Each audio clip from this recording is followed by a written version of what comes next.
راديو إرنا راديو إرنا كاب كتما باريس محلالف لإرتوارن غازت إنياتا زدالو نتا راديو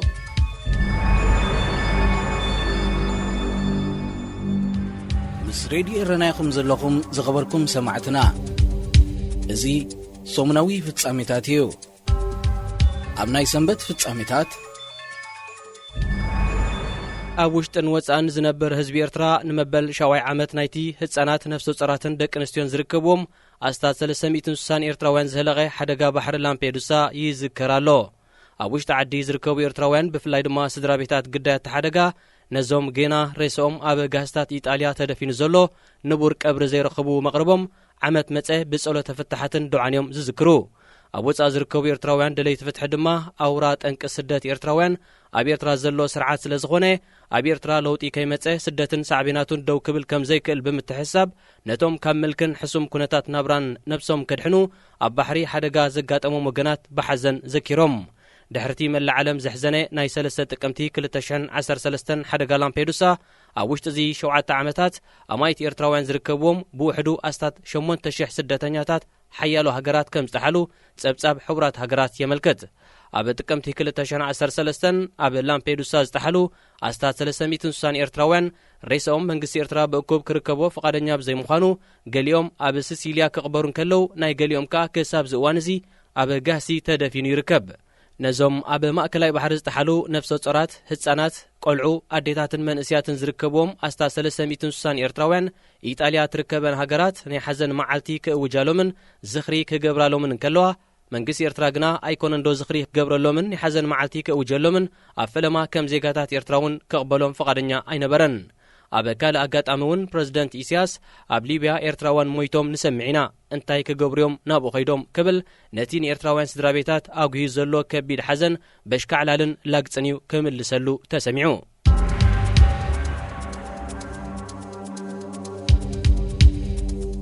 ممحدار ترامب إرترا تركبن شعات هاجرات أب زي حجاو مسجار دك سب زتوا فرا مخانن بحادة تقمتي أب زغربو مذكر وقيسو بريزيدنت دونالد ترامب أبتي نابل صحفي قدات وصعي مايك بومبيو سردو مذكر إذن شعات هاجرات أب مقتا زي حجاو مسجار دك سب وتاو متحبار كساب زريا كاب أمريكا حجز كبر كتلن كم زي بلو أسميرلو اتناي حجز قدا كاب حموس حادة تقمتي أتحيزو كساب مودة فيسكالاوي عامتي 2021 زتصنعيو اتحجز نتي أمريكا نلبدا كورونا فيروسن إيبولان بفولي اتلقسو آية تقاللنيو ممحدار ترامب بزي حقاو مسجار دك سب زوغسن تشعات هاجرات إيرترا بروندي سمين كوريا تشاينا إيران كوبا نيكاراغوا روسيان سوريانين منيستر زينا إيرترا تويمان الجبر مسكال بتويتر رابزهابو ملسي أمريكا حجون قبل على إيرترا جوي سنة تغطيلا دحر مبال اتحكي إيرترا قداي زي حقاو مسجار دك سب مخوانا جلسو ممحدار ترامب قدمو إيرترا كاب أمريكا نسجوجو زيجاتات كتقبل فقدنيا يكونتن بزبل نايز التفلالي عينتات فيزا أجدا أصنعو كم زلو زفلتيو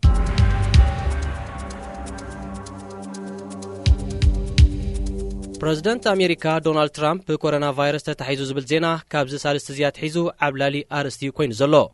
سلامتايو زي بريزيدنتن بعلتبيتون بكورونا فيروس ملكافهم لعلي ناي كالوت هاجرات مرحتي أزراب كوينو دما أب حيالو معكنا زينا كم مزاتي نتبي قريبو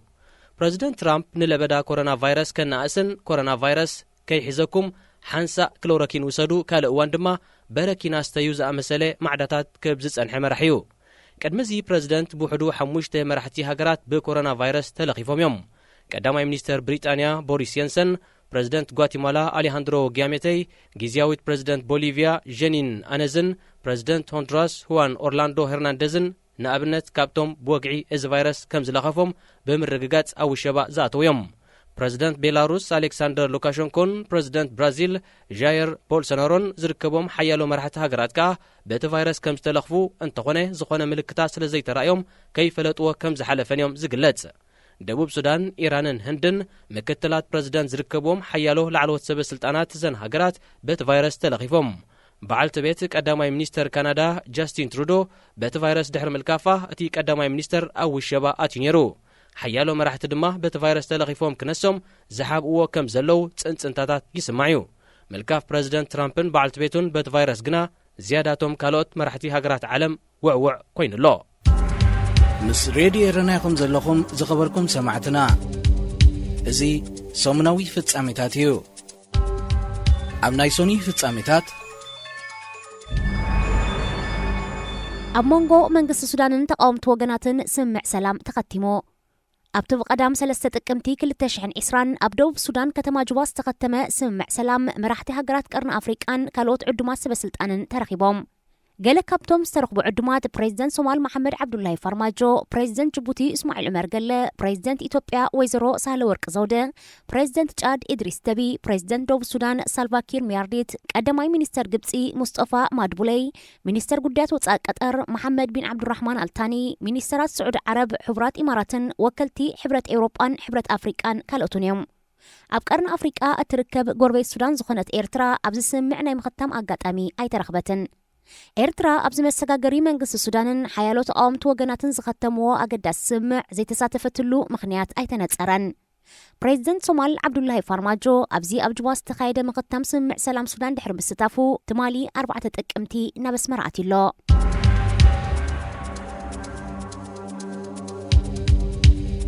ኣብ ኢትዮጵያ ኣብ ድሮ በዓል ኢሬቻ ናዕብን ዕግርግርን ከላዓሉ ይኽእሉ እዮም ተባሂሎም ዝተጠርጠሩ ልዕሊ 500 ሰባት ከም ዝተኣስሩ ማዕከናት ዜና ኣቃሊሐን። መንግስቲ ኢትዮጵያ ምስ ስግኣት ናዕብን ዕግርግርን ኣማኢት ሰባት ብጅምላ ከኣስር እዚ ናይ ፈለማ ኣይኮነን። ድምፃዊ ኦሮሞ ሃጫሉ ሁንዴሳ ድሕሪ ምቕታሉ ኣብ ዝተላዕለ ናዕብን ዕግርግርን እውን ልዕሊ 2,000 ሰባት ከም ዝተኣስሩ ፀብፀባት ተጠበቕቲ ሰብኣዊ መሰላት ምግላጾም ኣይርስዓን። እዞም ሕጂ ኣብ ክልል ኦሮምያ ተኣሲሮም ዘለዉ ኣማኢት ሰባት ድማ ዓመታዊ ኣብ ህዝቢ ኦሮሞ ኣብ ዝፅምበል በዓል ኢሬቻ ዕግርግር ንምፍጣርን ናዕቢ ንምውላዕን ውዲት ዝነበሮም ምዃኖም እዮም ተጠቒሱ። ኢትዮጵያ ፖለቲካን ካልእን ብምስባብ ዜጋታት ብብዝሒ ብምእሳር ኣብዚ እዋን እዚ ኣብ ኣፍሪቃ ቀዳማይ ቦታ ሒዛ ትርከብ።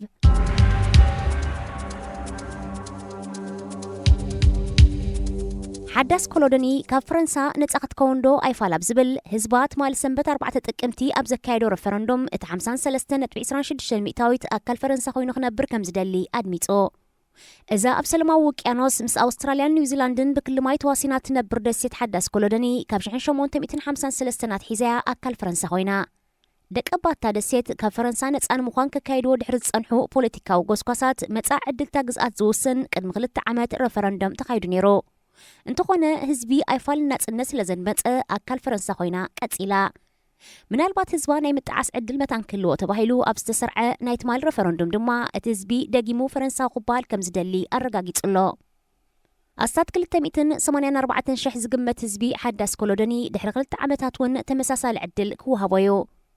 ኣብ ክልማያት ደቡባዊ ኣፍሪቃ ላቲን ኣሜሪካን ሰለማዊ ውቅያኖስን ዝርከባ ግዝኣት ፈረንሳ ዝኾና ሓያሎ ደሴታት ናጽነት ዶ ኣይፋል ኣብ ዝብል በብእዋኑ ኣብ ዘካይድኦ ረፈረንዶም ኩለን ኣካል ፈረንሳ ኮይነን ክቕፅላ ከም ዝደለየን ኣረጋጊፀን። ምስ ሬድዮ ኤረናይኹም ዘለኹም ዝኸበርኩም ሰማዕትና እዚ ሰሙናዊ ፍጻሜታት እዩ። ኣብ ናይ ሰሉስ ፍጻሜታት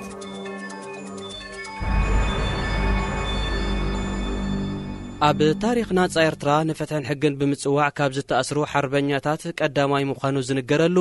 ገዲም ተጋደላይን ሓርበኛን ጀነራል ቢትወደድ አብርሃ ናብ ማእሰርቲ ካብ ዝኣቱ ሎሚ 6 ጥቅምቲ 2020 መበል 29 ዓመቱ ኣቕፂሩ። ጀነራል ቢትወደድ አብርሃ ንፍትሒ ዘቕረቦ ጻውዒት ብፍላይ ካብ ዝሓለፈ ዓመታት ብሓልዮት ሰብኣዊ መሰላት ኤርትራ ብቪድዮ ድሕሪ ምዝርግሑ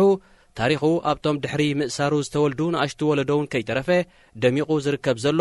ብትብዓቱን ንሓቀደው ምባሉን ዝተፈልጠ ሓርበኛ እዩ። ጀነራል ቢትወደድ ሒደት ኣዋርሕ ድሕሪ ናጽነት እዩ ተኣሲሩ። ብምኽንያት መበል 29 ዓመታት ማእሰርቱ ኣብ ካናዳ ብስሙ ቢትወደድ አብርሃ ፋውንዴሽን ዝተሰምየ ሓደ ማሕበር ቆይሙሎ።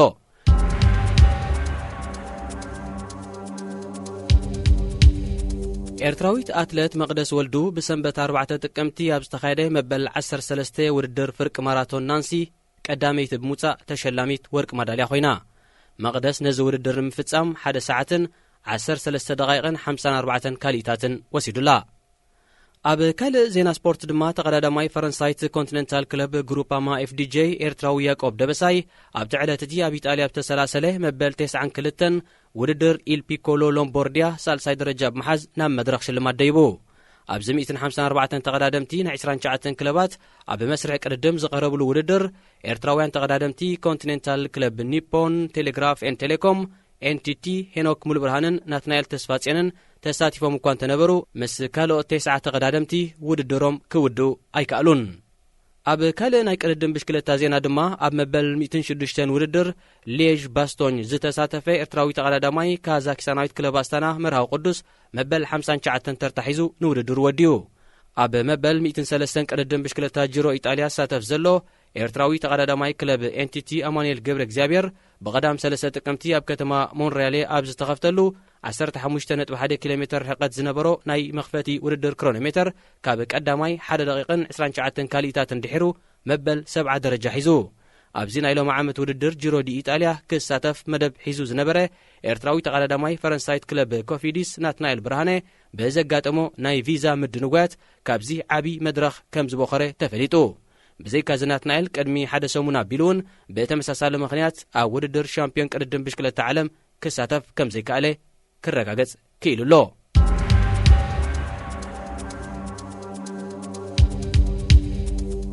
ኣብ ምብራቕ ሱዳን ዝርከቡ ዓበይቲ ዓዲ ብሄር ቤጃ ኣብ ከተማ ሲንካት ኣብ ዝገበርዎ ናይ 3 መዓልትታት ዋዕላ ንምንጻል ምብራቕ ሱዳን ከም ዝጸውዑ ሱዳን ትሪቢዩን ሓቢሩ። እቶም ዓበይቲ ዓዲ ኣብ ማሕዳር ዞባ ከሰላ ክኸውን ብመንግስቲ ሱዳን ዝተመዘዘ ካብ ቀቢላ ቤን ዓምር ንዝኾነ ሳልሕ መሐመድ ሳልሕ ዘለዎም ተቃውሞ ደጊሞም ድሕሪ ምግላጽ ንርእሰ ውሳኔ ዘብኦም ከም ዝጣበቑ ኣነጺሮም። እቲ ካብ 27 ክሳብ 29 መስከረም ዝተኻየደ ናይ ሳልስቲ ዋዕላ ዓበይቲ ዓዲ ቤጃ ላዕለዋይ ቤት ምኽሪ ብሄር ቤጃ ኣብ ኩሉ ጉዳያት ንድልየታት ብሄር ወኪሉ ክዋሳእ ተመዚዙ። ብ3 ጥቅምቲ ኣብ ደቡብ ሱዳን ከተማ ጁባ ዝተኻየደ ምኽታም ሓፈሻዊ ስምምዕ ሰላም ሱዳን ንጉዳይ ምብራቕ ሱዳን ከምቲ ዝግብኦ ቆላሕታ ዝህቦ ከም ዘይኮነ ብምጥቃስ ዓበይቲ ዓዲ ቤጃ ነጺጎሞ እዮም። ኣብ ማሕዳር ዞባ ከሰላ ኮይኑ ዝተመደበ ሳልሕ መሐመድ ሳልሕ ኣብ ኤርትራ ካብ ዝመበቆሉ ሓደ ካብ ቀቢላታት ትግረ ዝኾነ ቤን ዓምረታይ ብምዃኑ ከም ዘይውክሎም እዮም እቶም ዓበይቲ ዓዲ ቤጃ ዝጠቕሱ። ምስ ሬድዮ ኤረና ኢኹም ዘለኹም ዝኸበርኩም ሰማዕትና እዚ ሰሙናዊ ፍጻሜታት እዩ። ኣብ ናይ ረቡዕ ፍጻሜታት ኣብ ምብራቕ ሱዳን ንመስር ርእሰ ውሳኔ ዝጽውዕ ጠለብ ላዕለዋይ ባይቶ ብሄረ ቤጃ ካብ መንግስቲ ሱዳን እወታዊ መልሲ ክረክብ ብዘይምኽኣሉ ወደብን ጽርግያታትን ናይ ምዕጻው ኣድማ ኣካይዶም። እቲ ብ5-6 ጥቅምቲ ኣብ ፖርት ሱዳን ዝተኻየደ ኣድማ ነቲ ብቐዳም 3 ጥቅምቲ ኣብ ጁባ ዝተኸተመ ስምምዕ ሰላሞን ዝነጽግ እዩ። መንግስቲ ሱዳን ንድሌት ህዝቢ ቤጃ ምላሽ ክሳብ ዝህበሉ እቲ ኣድማ ክቕጽል ምዃኑ እዩ ዘጠንቅቑ። 3 ካብ ቀቢላታት ብሄረ ቤጃ ካብዚ ዝካየድ ዘሎ ኣድማ ገዛእ ርእሶም ከም ዝገለሉ ኣፍሊጦም ኣለዉ። ኣብ ምብራቕ ሱዳን ብዘይካዚ ዝተፈላለዩ ቀቢላታት ብሄረ ቤጃ ሓድሕዶም ዘካየድዎ ግጭታት ምስ መሰጋገሪ መንግስቲ ሱዳን እውን ኣብ ምትፍናንዮም ዝርከቡ። ገለ ካብዞም ቀቢላታት ነቲ ኣብ ጁባ ዝተኸተመ ስምምዕ ሰላም ክድግፉን ከለዉ ካልኦት ከዓ ተቃዊሞም እዮም።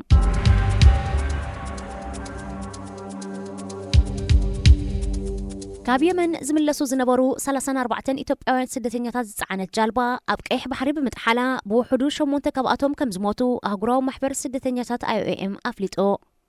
14 ብህይወት ክድሕኑ ከለዉ ዛጊትኒ 12 ሰባት ሃልዋቶም ኣይተፈልጠን።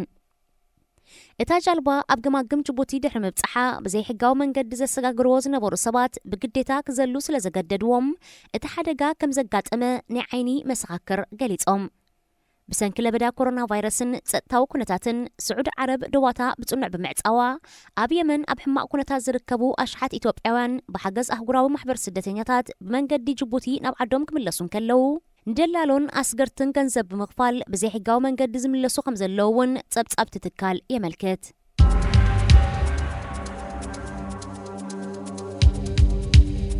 ኣብ ኣፍሪቃ ዝበዝሐ ዓመታዊ ጃምላዊ እቶት ዘለዋ ሃገር ናይጀርያ እያ።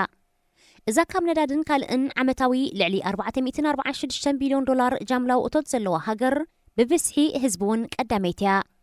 ብዝሒ ህዝባ 195 ሚልዮን እዩ ዝበጽሕ። ንናይጀርያ ስዒባ ብልዕሊ $358 ቢልዮን ዓመታዊ ጃምላዊ እቶት ኣብ ካልኣይ እትስራዕ ድማ ልዕሊ 58 ሚልዮን ብዝሒ ህዝቢ ዘለዋ ደቡብ ኣፍሪቃ እያ። ግብፂ 302 ቢልዮን፣ ኣልጀርያ 172 ቢልዮን፣ ሞሮኮ 119 ቢልዮን፣ ኬንያ 99 ቢልዮን፣ ኣንጎላ 91.5 ቢልዮን፣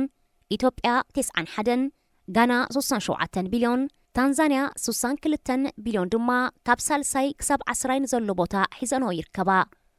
ካብ ምብራቕ ኣፍሪቃ ምስ 10 ቀዳሞት ዝበዝሓ ጃምላዊ እቶት ዘለዎን ሃገራት ዝተሰርዓ ኬንያ፣ ኢትዮጵያን ታንዛንያን ጥራየን።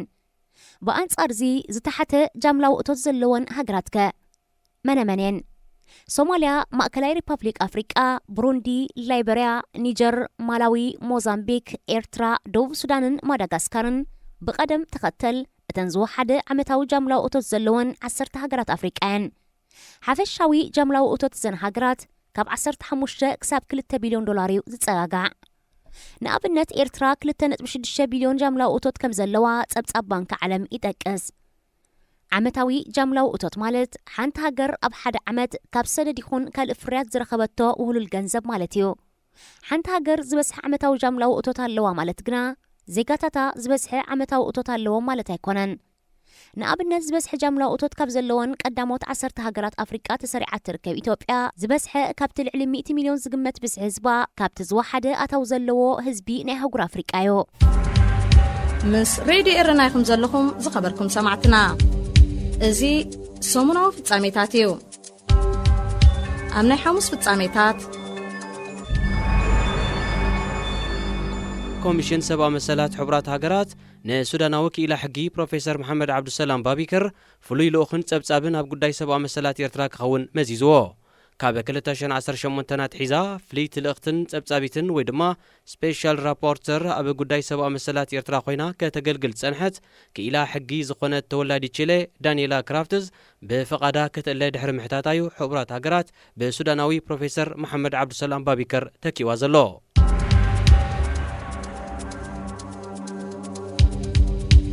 ፌደራላዊ መንግስቲ ኢትዮጵያ ንመንግስቲ ክልል ትግራይ ናይ ባጀት ድጎማ ከም ዘይገብር ኣፍሊጡ እቲ መንግስቲ ነዚ ዘፍለጠ ክልል መንግስቲ ትግራይ ሕጋዊ ናይ ስልጣን ዘመኑ ኣብቅዕዩ ብዝብል ንመንግስቲ ፌደራላዊ መንግስቲ ኢትዮጵያ ኣፍልጦ ከም ዘይህብን ኣብቲ ፌደራላዊ መንግስትን ቤት ምኽሪ ፌደሬሽንን ዝነበሩ ኣባላቱ ክስሕብ ድሕሪ ምውሳን እዩ ኣገልግሎት ዜና ኢትዮጵያ ንኣፍኛ ቤት ምኽሪ ፌደሬሽን ኢትዮጵያ ኣቶ ኣደም ፈራሕ ብምጥቃስ ኣብ ዘቕረቦ ዜና ፌደራላዊ መንግስቲ ኢትዮጵያ ብዘይካቲ ናይ ባጀት ድጎማ ደው ምባሉ መልእኽቲ ምልውዋጥ ደብዳቤታት መጽሓፍ ብደረጃ ፌደራል ኣብ ዝካየዱ ውሳኔታትን ጉባኤታትን ካብ ምስታፉን ከም ዝኽልክሎ ገሊጹ ይኹን እምበር ህዝቢ ትግራይ መሰረታዊ ኣገልግሎታት ንምርካብን ልምዓታዊ መደባቱ ንምክያድን እቲ ፌደሬሽን ብመንገዲ ኮሚቴ ኣብ ዝቐውም ኣካል ኣቢሉ ምስ ቀበሌታትን ወረዳታትን ርክቡ ከም ዝቕጽል እዩ ጠቒሱ ኣፈኛ ቤት ምኽሪ ፌደሬሽን ብተወሳኺ ናይዚ ኩሉ ተሓታቲ ክልላዊ መንግስቲ ትግራይ ኣቆይሙ ዘሎ ህወሓት ምዃኑ ኣስሚሩሉ እዚ ኣብ መንጎ ክልል ትግራይን ፌደራላዊ መንግስቲ ኢትዮጵያን እናገፍሐ ዝመጽእ ዘሎ ምሰሓብ ኣብ ህዝቢ ትግራይ ዝበኣሰ ተነጽሎን ካልእ ፖለቲካዊ በደላትን ከብጽሕ ከም ዝኽእል ይትንተን ካልኦት ወገናት ድማ እዚ ኣብ መንጎ ክልቲኦም ወገናት ተኸሲቱ ዘሎ ምርሓቕ ንክልል ትግራይ ናብ መሰል ርእሰ ውሳኔን ሕቶ ናጽነትን ክደፋፍኦ ከም ዝኽእል የንፍቱ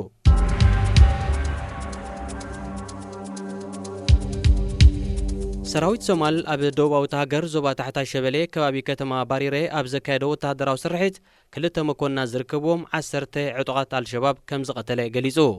እቲ ሰራዊት ኣብቲ ብ6 ጥቅምቲ ዘካየደ ስርሒት ኣብቲ ከባቢ ዝርከብ ስትራቴጂያዊ ቦታታት ከም ዝተቆጻጸረ ኣዛዚው ኣሕመድ ሓሰን ሰይድ ሓቢሩ እንተኾነ ኣብ ልዕሊ ሰራዊት መንግስቲ ዝወረደ ጉድኣት ኣይሓበረን ሰራዊት መንግስቲ ሶማል ኣብ ደቡባዊ ክፋል ሃገር ኣብ ልዕሊ አልሸባብ መጥቃዕታት ኣሓይሉ ከም ዘሎ ኣቐዲሙ ክገልጽ ጸኒሑ ምስ ሬድዮ ኤረናይኩም ዘለኹም ዝኸበርኩም ሰማዕትና እዚ ሰሙናዊ ፍጻሜታት እዩ ኣብ ናይ ዓቢ ፍጻሜታት ብሰንኪ ተቃውሞ ተወላዶ ብሔረ ቤጃ ንጥፈታቱ ደው ኢሉ ዝጸንሐ ወደ ፖርት ሱዳን ስሩዕ ኣገልግሎታት ክብ ከም ጀመረ ንኣማሓዳሪ ዞባ ቀይሕ ባሕሪ ዓብዱላሂ ሻንጋራይ ብምጥቃስ ማዕከናት ዜና ሓቢረን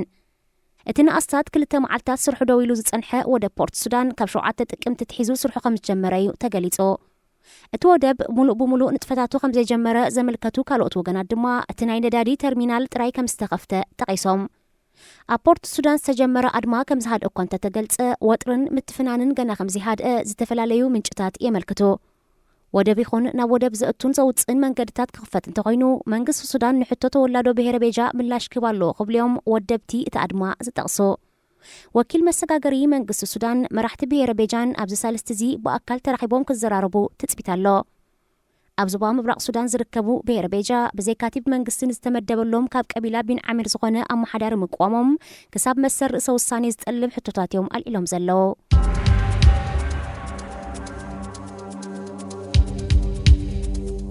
ኣብ ስዑድ ዓረብ ኣብ ማእሰርትን ካልእ ሕማቕ ኩነታትን ካብ ጸንሑ ኣሽሓት ኢትዮጵያውያን እቶም 297 ትማሊ 8 ጥቅምቲ ናብ ዓዶም ከም ዝተመልሱ ተሓቢሩ ካብቶም ተመለስቲ ቶም 25 ህጻናት ምዃኖም ሚኒስትሪ ጉዳያት ወጻኢ ኢትዮጵያ ኣፍሊጡ ኣብ ስዑድ ዓረብ ኣብ ማእሰርቲ ዝርከቡ ኢትዮጵያውያን እውን ዘለዎ ሕማቕ ኩነታት ብማሕበራዊ ሚድያ ክዝርግሑ ጸኒሖም እዮም ስዑድ ዓረብ ብዘይሕጋዊ መንገዲ ዝኣተውን ሕጋዊ መንበሪ ፍቓዶም ዝወደቐን ዜጋታት ሃገራት ቀርኒ ኣፍሪቃ ናብ ማእሰርቲ ብምእታው ነናብ ዓዶም ክትሰጎም ምስ መንግስታት ኣብ ዝርርብያ ትርከብ ኣብ ዝሓለፈ ቅንያት እውን ሚኒስትርታት ጉዳያት ወጻኢ ስዑድ ዓረብን ኤርትራን ኣብዚ ጉዳይ ከም ዝተዘራረቡ ዝዝከር እዩ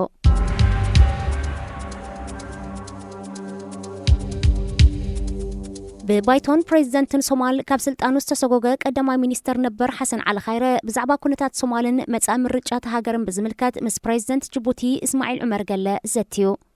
እቲ ቀዳማይ ሚኒስተር ነበር ኣብ መጀመርያ ናይዚ ሰሙን ኣብ ቤተ መንግስቲ ጅቡቲ ወግዓዊ ናይ ኣቀባባል ስነ ስርዓት ከም ዝተገብረሉ ዝሓበራ መረባት ሓበሬታ ሶማል መንግስቲ ሶማል ነቲ ርክብ ብዓይኒ ጥርጣርታት ከም ዝርእዮ ኣሚተን